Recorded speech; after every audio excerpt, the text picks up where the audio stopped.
Shalom sobat. Kali ini kita belajar tentang makanan haram. Nah, di mana banyak orang menyerang kekristenan tentang makanan haram. Nah, kita mau belajar dan mau baca dulu di kitab Imamat 11, di mana di situ bisa teman-teman baca nanti. Banyak makanan yang haram dan yang boleh dimakan. Jadi untuk menghemat waktu, kita baca aja dulu Imamat 11 ayat 4 dan 8. Tetapi inilah yang tidak boleh kamu makan dari yang memamah biak, atau dari yang berkuku belah unta, karena memang memamah biak tetapi tidak berkuku belah haram itu bagimu. Juga pelanduk, karena memang memamah biak tetapi tidak berkuku belah haram itu bagimu. Juga kelinci, karena memang memamah biak tetapi tidak berkuku belah haram itu bagimu. Demikian juga babi hutan, karena memang berkuku belah, yaitu kukunya bersela panjang, tetapi tidak memamah biak, haram itu bagimu. Daging binatang-binatang itu janganlah kamu makan, dan bangkainya janganlah kamu sentuh, haram semuanya itu bagimu. Nah, jadi kalau ada yang menyerang kekristenan karena makan babi, B2, nah tembak lagi balik. Yang tidak boleh dimakan itu di perjanjian lama itu bukan hanya B2, tapi unta, pelanduk, kelinci, itu juga tidak boleh dimakan. Coba cek tetangga sebelah, apakah mereka makan itu? Saya lompati di ayat 10 ya. Tetapi segala yang tidak bersirip atau bersisik di dalam lautan dan di dalam sungai, dari segala yang berkeriapan di dalam air, dan dari segala makhluk hidup yang ada di dalam air, semuanya itu kejijikan bagimu. Coba kita pikirkan, yang tidak bersirip atau bersisik itu apa sih? Cumi, apakah bersisik? Kemudian belut, lele, apakah bersisik? Belut kan juga tidak bersisik ya. Nah, jadi jangan hanya menyerang karena kita makan B2 gitu loh, atau makan gugu, tapi ya harus netral dong. Jadi jangan menyerang kekristenan itu karena soal makanan. Kenapa? Itu perjanjian lama. Sekarang kita belajar tentang perjanjian baru mengenai makanan. Kita buka dulu di Kisah Para Rasul 10 ayat 12 sampai 16. Saya bacakan. Teman-teman nanti bisa baca berikut lengkapnya ya, karena kita sepenggal-penggal aja supaya hemat waktu. Oke, saya bacakan Kisah Para Rasul 10 ayat 12 sampai 16. Di dalamnya terdapat pelbagai jenis binatang berkaki empat, binatang menjalar dan burung. Kedengaranlah olehnya suatu suara yang berkata, "Bangunlah hai Petrus, sembelihlah dan makanlah." Tetapi Petrus menjawab, "Tidak Tuhan, tidak, sebab aku belum pernah makan sesuatu yang haram dan yang tidak tahir." Kedengaran pula untuk kedua kalinya suara yang berkata kepadanya, "Apa yang dinyatakan halal oleh Allah, tidak boleh engkau nyatakan haram."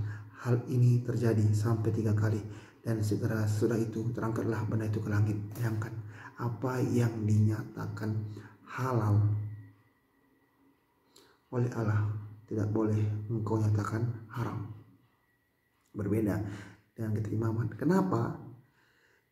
Kita baca Mazmur 147 ayat 19 dan 20. Ia memberitakan firman-Nya kepada Yakub, ketetapan-ketetapannya dan hukum-hukumnya kepada Israel. Ia tidak berbuat demikian kepada segala bangsa, dan hukum-hukumnya tidak mereka kenal. Haleluya. Nah, coba pelan-pelan ulang video ini, teman-teman pikirkan ya, renungkan.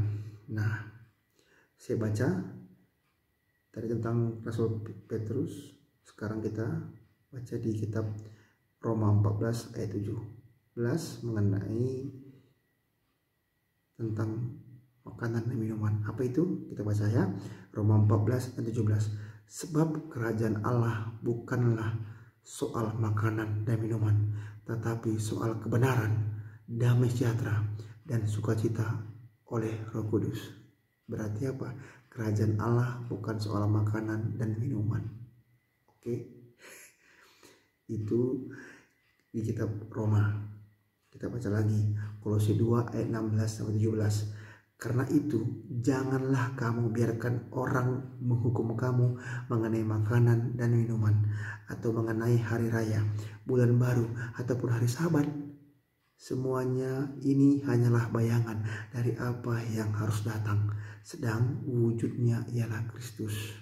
Jadi mengenai makanan, minuman, ataupun mengenai hari raya, bulan baru, ataupun hari Sabat, itu hanyalah bayangan. Wujudnya ialah Tuhan Yesus Kristus. Baca lagi 1 Korintus 6 ayat 12 sampai 13. Segala sesuatu halal bagiku, tetapi bukan semuanya berguna. Segala sesuatu halal bagiku, tetapi aku tidak membiarkan diriku diperhamba oleh suatu apapun. Makanan adalah untuk perut, dan perut untuk makanan, tetapi kedua-duanya akan dibinasakan Allah.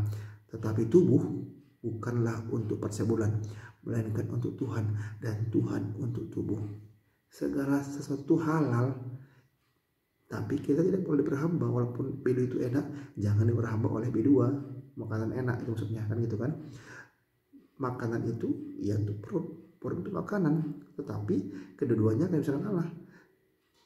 Tetapi tubuh bukanlah untuk percabulan, melainkan untuk Tuhan, dan Tuhan untuk tubuh. Itu yang paling penting. Tubuh kita jangan untuk percabulan, jangan untuk dosa. Saya baca lagi 1 Timotius 4 ayat 3-5. Mereka itu melarang orang kawin, melarang orang makan makanan yang diciptakan Allah, supaya dengan pengucapan syukur dimakan oleh orang yang percaya dan yang telah mengenal kebenaran. Karena semua yang diciptakan Allah itu baik, dan suatu pun tidak ada yang haram jika diterima dengan ucapan syukur, sebab semuanya itu dikuduskan oleh firman Allah dan oleh doa. Jadi semua makanan itu dikuduskan oleh firman Allah dan oleh doa. Percuma kamu makan nasi, makan ayam, kalau kamu tidak berdoa. Gitu. Kenapa? Karena semua itu yang diciptakan Allah itu baik, dan suatu pun tidak ada yang haram jika diterima dengan ucapan syukur, sebab semuanya itu dikuduskan oleh firman Allah dan oleh doa. Sekali lagi saya baca 1 Korintus 8 ayat terakhir. Makanan tidak membawa kita lebih dekat kepada Allah. Kita tidak rugi apa-apa kalau tidak kita makan, dan kita tidak untung apa kalau kita makan. Makanan tidak membawa kita lebih dekat kepada Allah. Yang membawa kita lebih dekat kepada Allah adalah iman kepada Tuhan Yesus Kristus. Yohanes 14 ayat 6. Akulah jalan dan kebenaran dan hidup. Tidak ada seorang pun yang datang kepada Bapa kalau tidak melalui aku, kata Tuhan Yesus. Ingat, yang membawa kita dekat kepada Allah adalah iman kepada Tuhan Yesus Kristus. Tuhan Yesus memberkati sobat. Tuhan Yesus memberkati. Shalom. Haleluya. Puji Tuhan Yesus. Terus berkati. Amin.